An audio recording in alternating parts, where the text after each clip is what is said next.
My wife, Miranda, had been acting strangely for a while. A little digging revealed the ghost of her past was far from gone. She was still tangled up with her ex-boyfriend. Seeing her so hung up on an old flame that she could barely touch her food, a thought crossed my mind.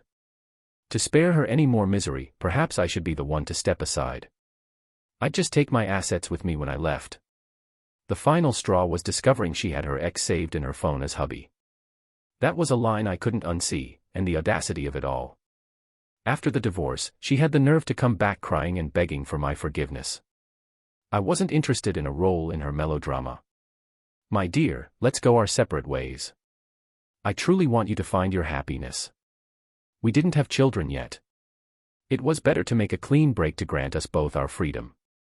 I was done with this daily soap opera of suspicion and potential betrayal. What are you talking about? There's nothing going on between Marcus and me, she insisted. I tried to keep my voice even, my composure intact, but it was difficult. Before me stood Miranda, her clothes in disarray, while in the very same room, Marcus sat on the bed shirtless. How could she look me in the eye and say nothing is going on? I wasn't going to wear the horns of a cuckold. Let someone else play that part. I turned and walked away. The moment I stepped out the door, Miranda came running after me. Ryan, don't go. You chased me for a whole year before I even reluctantly said yes. Even if I made one mistake, can't you find it in your heart to forgive me just this once? Her indignant tone was so astounding, I almost applauded. Just one mistake. Did she really think I was that naive? I'm tired, Miranda. I wish you all the happiness in the world. I want no more entanglements. She chose me, after all, because I could provide a lifestyle her precious Marcus couldn't. It was as simple and as ugly as that. Miranda didn't come home that night. I had the divorce papers drawn up immediately. Ryan, what is the meaning of this? How dare you freeze my credit cards? She finally contacted me 2 days later, her voice shrill with fury. Her lifeline to my bank account had been severed. Have you checked the company's finances lately? Do you have any idea how much money is left? I was certain she had already tried hitting up the company's CFO before calling me. I don't care. Wire me money right now or you'll lose me forever. It was clear she wouldn't believe a word I said. The next day, she stormed into my office, ready for a showdown. This is it. The company is really going under. Have you found a new job yet? The moment Miranda stepped into the building, she overheard employees gossiping about their next career moves and saw others packing their desks. Without hesitation, she kicked open my office door. My assistant, seeing the thunder on her face, wisely made himself scarce. Ryan, what kind of game are you playing? You wouldn't sink your own company just to divorce me, would you? Of course I would. But I couldn't let her know the truth. After all these years, you know how I've treated you, don't you? When you wanted to dance, I was the one holding your drink. Acting was a skill we both possessed. It was just a matter of who was more convincing. My goal was simple, make Miranda believe I was utterly bankrupt. Here, I said, pulling a single bank card from my pocket. This is all I have left to my name. Miranda stared at the card, momentarily stunned. I'm over 300 million in debt this time. I can't bear to see you suffer with me. The mention of such a staggering sum made her instinctively take 2 steps back. It was then that I slid the divorce papers across the desk. She hesitated for a moment, but then her phone buzzed. The screen lit up with a call from hubby. My heart turned to ice. Miranda's hesitation vanished. She snatched a pen and signed her name with a flourish. Don't blame me for being heartless, Ryan. From now on, we go our separate ways. Don't come looking for me, even if you end up begging on the streets. With that, she turned and walked out without a backward glance. Even knowing she never loved me, her decisiveness still left a hollow ache in my chest. Mr. Bennett, the contracts for the new corporation are signed. When do we move to the new offices? My assistant asked, breaking the silence. The company shutting down? Not a chance. I was merely expanding, moving the entire operation to a bigger, better location. As for why I orchestrated this whole elaborate scheme to divorce Miranda, it all started a month ago. A message notification popped up on her phone, and I caught a glimpse of the sender, hubby. Further investigation revealed she had been secretly meeting with her ex, rekindling their old flame, spending my money to have a good time with him. I scoffed to myself. She was about to learn that my money didn't come without consequences. "Mr. Bennett, here is the file you requested." My assistant placed a folder on my desk. I was curious why Miranda and Marcus had broken up in the first place. I opened the file and almost laughed out loud. It was exactly as I had suspected. Marcus had been penniless, unable to give Miranda the lavish life she craved. So she had set her sights on me. "Proceed with the plan." "You have full authority on this matter," I said, tossing the file into the trash, a smirk playing on my lips.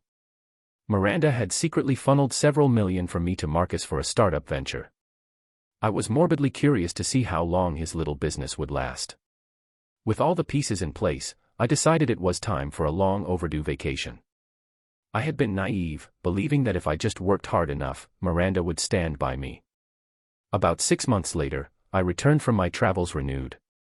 It was then that I unexpectedly met her, the one who would change everything. "Ryan, I'm so sorry. I was so selfish before. Please, can you give me another chance?" It was my first day back at the new office.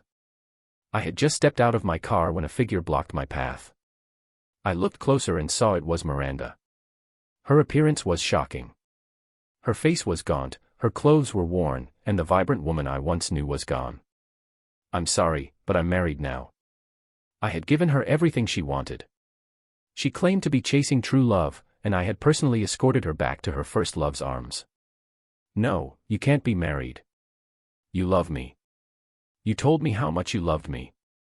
Miranda seemed unable to process the news.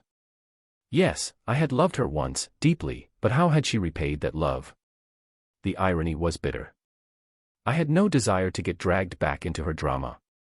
My assistant understood immediately and stepped between us, blocking her. "Ryan, I won't let you love anyone else. You can only love me," she shrieked from behind him. I knew she wouldn't give up easily, but I never anticipated her level of insanity. She began stalking me, taking pictures of my wife and me during our private moments and posting them online, painting my new wife as a homewrecker. "Isn't that the CEO of that newly listed company? I can't believe he's such a monster. Shameless scum. Both of them should just die." The online comments were vicious, and it got to the point where my wife Elena was afraid to leave the house. Miranda, it seemed, was only now realizing the golden goose she had let go. "You liar, Ryan. Why did you lie to me?"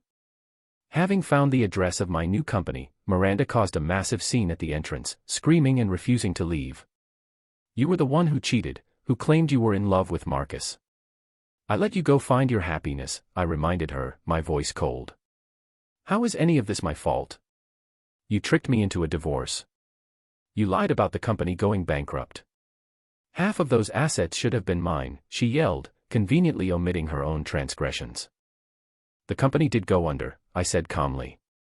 "But starting over and succeeding again was always part of the plan. A plan that no longer involves you. Now, if you don't leave, I will call the police." Any feeling I once had for Miranda had evaporated the moment she betrayed me. I had held back for so long, curious to see where the path she chose would lead. "Ryan, can you really be so cruel? Have you forgotten you promised to take care of me for the rest of my life?" The threat of the police made her change her tune. She lunged for me, but security guards intervened. If it weren't for her familiar face, I would never have believed this desperate woman was the person I once loved. "You made your choice.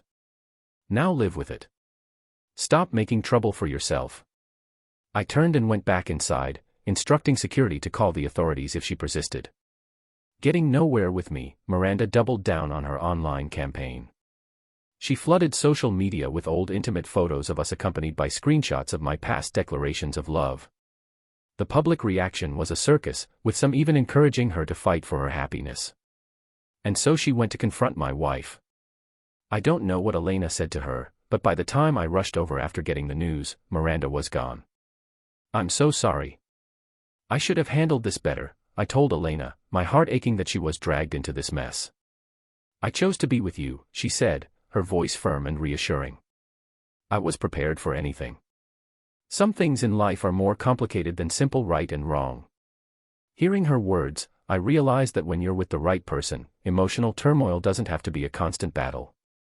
The next day, it wasn't Miranda who showed up, but Marcus. You slept with my wife for a year. Don't you think you owe me some compensation for that? His words, spoken loudly in the company lobby, were so absurd I was momentarily speechless. Onlookers immediately began to whisper. Wow, I never would have guessed. Mr. Bennett sleeps with other men's wives. He seems so respectable. What a scumbag. Hearing the murmurs, Marcus grew bolder. The past is the past, but you can't expect to have used my wife for free. 1 million a year seems fair. That's a good deal. He looked at me smugly, as if he had me trapped. This was the men Miranda had yearned for, the men she had thrown our marriage away for. This pathetic opportunist. File a lawsuit. Call the police. This is extortion and slander. The recent events had disrupted my life, and with the company's public listing, I needed to protect our reputation. I had initially let it slide, thinking any publicity was good publicity, but this had gone too far. What do you mean? Am I not speaking the truth? Marcus stammered, caught off guard by my immediate escalation. We'll let the court decide what the truth is. I turned to walk away. Wait, Ryan, he called out, grabbing my arm. 1 million and you can have Miranda back. Gasps rippled through the lobby. He's selling his own wife. 1 million for second-hand goods. The crowd's derision seemed to make Marcus shrink. Not interested, I said flatly. I was no longer the fool blinded by love. Marcus hadn't expected me to call his bluff. Soon, he was served with a notice from my lawyers. He was given a chance to settle out of court. I refused. People like him didn't deserve leniency. Smack. It's all your fault. You useless wretch. Slept with him for so long and couldn't even get a cent out of it. Marcus deliberately staged a scene in front of me, brutally slapping Miranda across the face. If I go to jail, you're not getting off easy either. Go and get Ryan to drop the lawsuit, he snarled, punctuating his words with a vicious kick that sent her sprawling to her knees at my feet. She looked up at me, a pitiful sight, and shuffled forward, reaching for the leg of my pants. Excuse me, I said, stepping back and addressing the court mediator who had just arrived. I repeat, I refuse to settle. Let's proceed to trial immediately. Ryan, don't push your luck. You piss me off and we'll all go down together, Marcus raged. Did he really think threats would work on me? Did you hear that? He's making a direct threat in front of a court official. I want to add that to the lawsuit. My personal safety is being threatened. I had no more words for scum like him. The trial was swift. First, the court established that Marcus and Miranda had been having an affair during our marriage. Second, Miranda had transferred over 3 million of my money to him during that time. And finally, for moral damages, defamation, and extortion, they were ordered to repay the 3 million plus an additional 1 million in compensation. Marcus was also sentenced to 3 months in prison for his other charges. The total they owed was 5 million. After the verdict, Miranda was waiting for me outside the courthouse. Ryan, please don't abandon me. Please, she begged, her eyes swollen from crying. We have no relationship anymore, Miranda. What do you hope to achieve by constantly harassing me? I had been clear from the beginning. She chose her so-called true love. Did she now expect my pity? I was wrong. He's not good to me. Once the money ran out, he started humiliating me, hitting me. It's a daily occurrence. She sobbed, claiming she had made a mistake, but her regret only stemmed from the fact that her new life wasn't the paradise she'd imagined. We both have our own lives now. Let it go. It wasn't that I was heartless, but I had given her too many chances. I had been hurt too deeply, and I refused to walk back into that fire. No matter how much she cried or pleaded that day, I walked away without a second thought. Is it because of her, Ryan? Is that why you don't want me anymore? For a while, I thought life had returned to normal. Then, one evening, while Elena and I were having dinner, Miranda burst into the restaurant in a frenzy. Will you ever stop?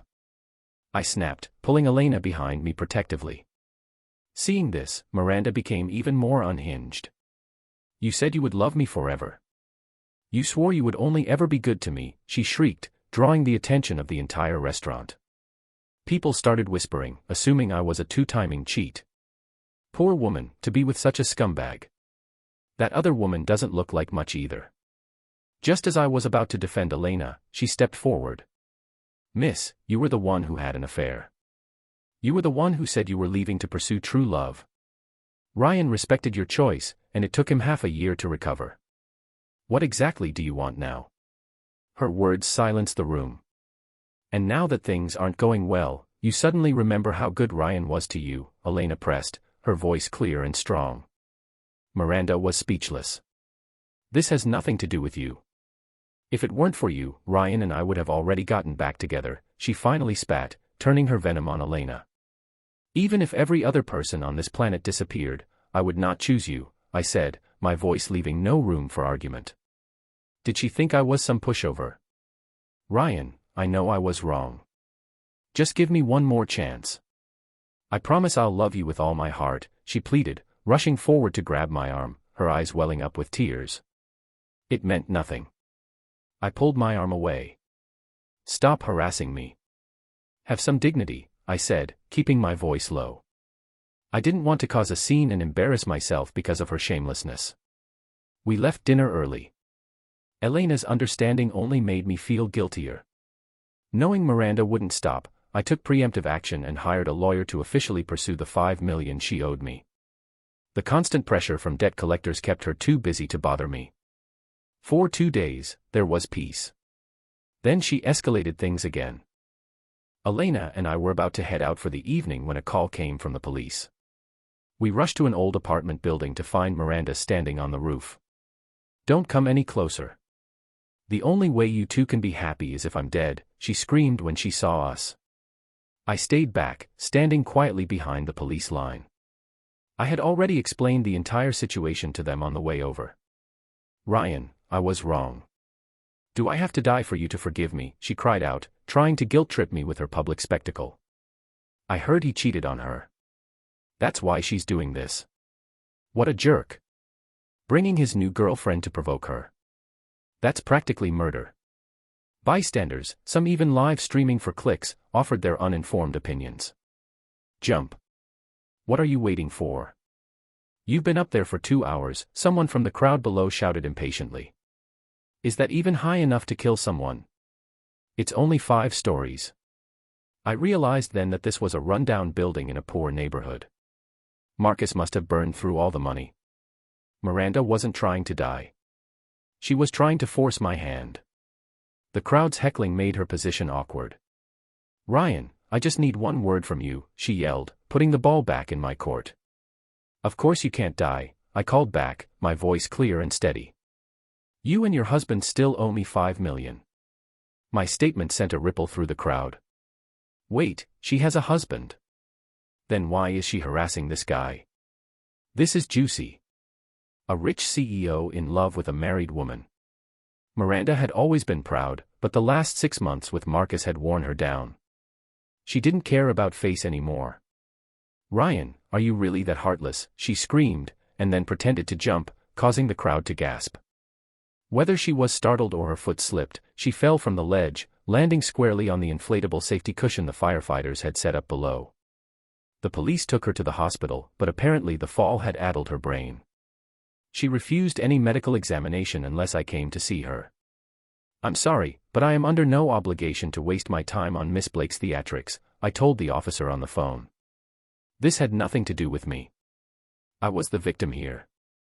Mr. Bennett, how does it feel knowing your ex-wife is calling your name from her hospital bed? I couldn't believe her nerve. She had actually called the press. You haven't visited her since her suicide attempt. Do you have anything you want to say to Miss Blake? A reporter asked, shoving a microphone in my face. Shut your mouth, my assistant barked, stepping in front of me. If you haven't done your homework, don't spew nonsense here.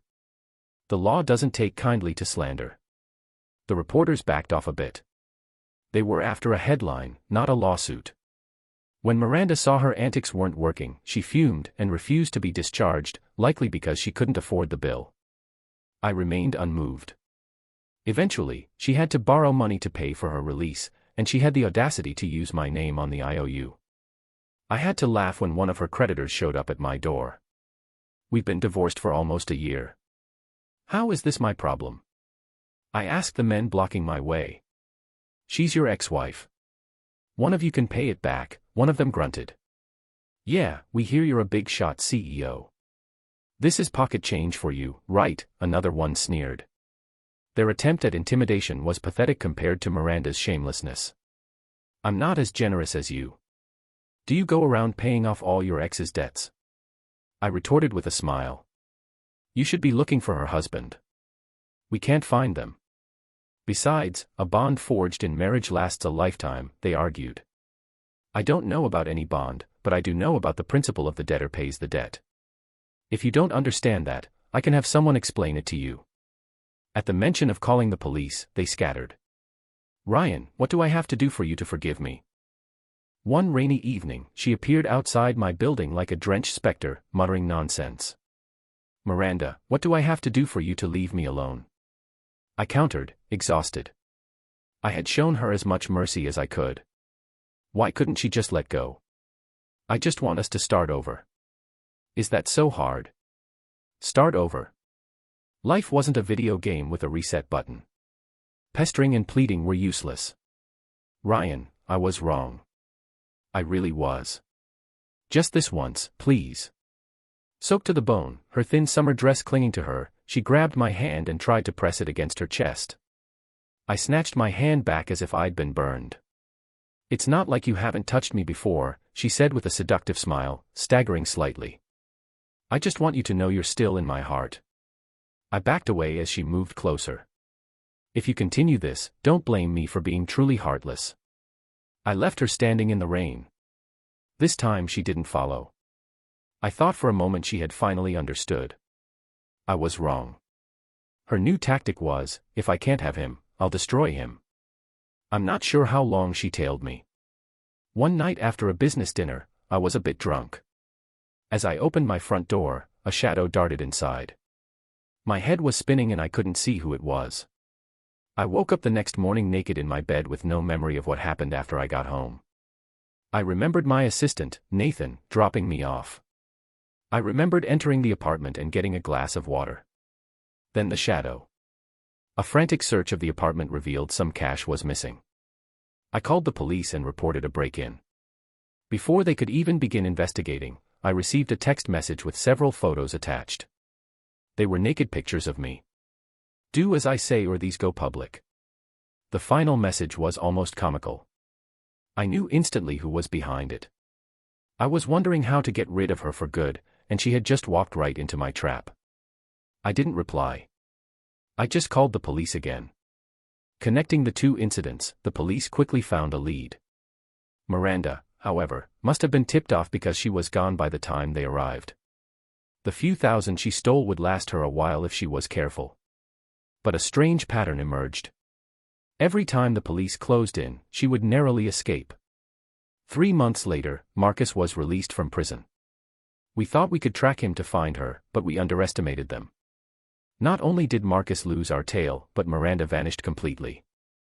Then came one last text, "You forced me to do this, Ryan. You made me live like a rat. If I can't be happy, neither can you." I knew what was coming. She was going to try and ruin me. But this time, the police were ready. Before she could release the photos, they apprehended her. "You bastard, Ryan. I'll haunt you even as a ghost," she screamed when she saw me. Her words no longer pleases, but curses. Watching them take her away, I finally felt a sense of relief. But just when I thought life could return to normal, I noticed Marcus acting strangely. He would just stand at a distance, staring at me with an odd expression. He never did anything, so there was nothing I could do. "Mr. Bennett, we just got word Miranda escaped from custody." My first thought was, is she coming for me again? A few quiet days passed. Then I saw Marcus from a distance again, but this time he made a subtle gesture to someone I couldn't see. They were plotting something. "Ryan, it's terrible. Elena is missing." The call came from her frantic parents. She had vanished. I immediately contacted the police, providing them with my suspicions, but Miranda and Marcus were like ghosts. On the third day, a message arrived: "You love your little sweetheart so much, don't you?" "I don't want your love anymore. I want 50 million. I forwarded the message to the police. To keep them talking, I pretended to agree to their demands, asking for proof that Elena was unharmed. Their reply allowed the police to pinpoint their location. With a hostage involved, we had to be cautious. "Getting 50 million in cash takes time to arrange," I texted back, trying to buy time. "Can we talk while I sort it out?" She replied with only an address: "Come alone." No police. I went, of course, but not as alone as they thought. I found them in a dilapidated house in the middle of nowhere. Well, you really do care about your new girlfriend, don't you?" Miranda sneered, her voice dripping with jealousy. "Why are you doing this, Miranda? Why?" She let out a harsh laugh. "I begged you, Ryan. Did you ever once listen to me?"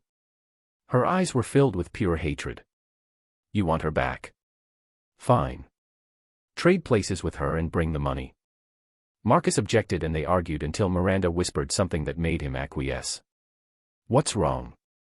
Don't you love her? Can't you do this one little thing for her?" Miranda taunted. This time she hit a nerve.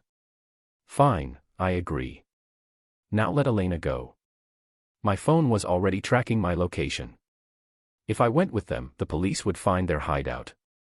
They weren't taking any chances this time. They confiscated my phone and threw it away. They led me through a maze of back alleys to a dark, damp basement. Elena was there, but Miranda had changed the deal. They tied us both up. Even without my phone, I had a backup.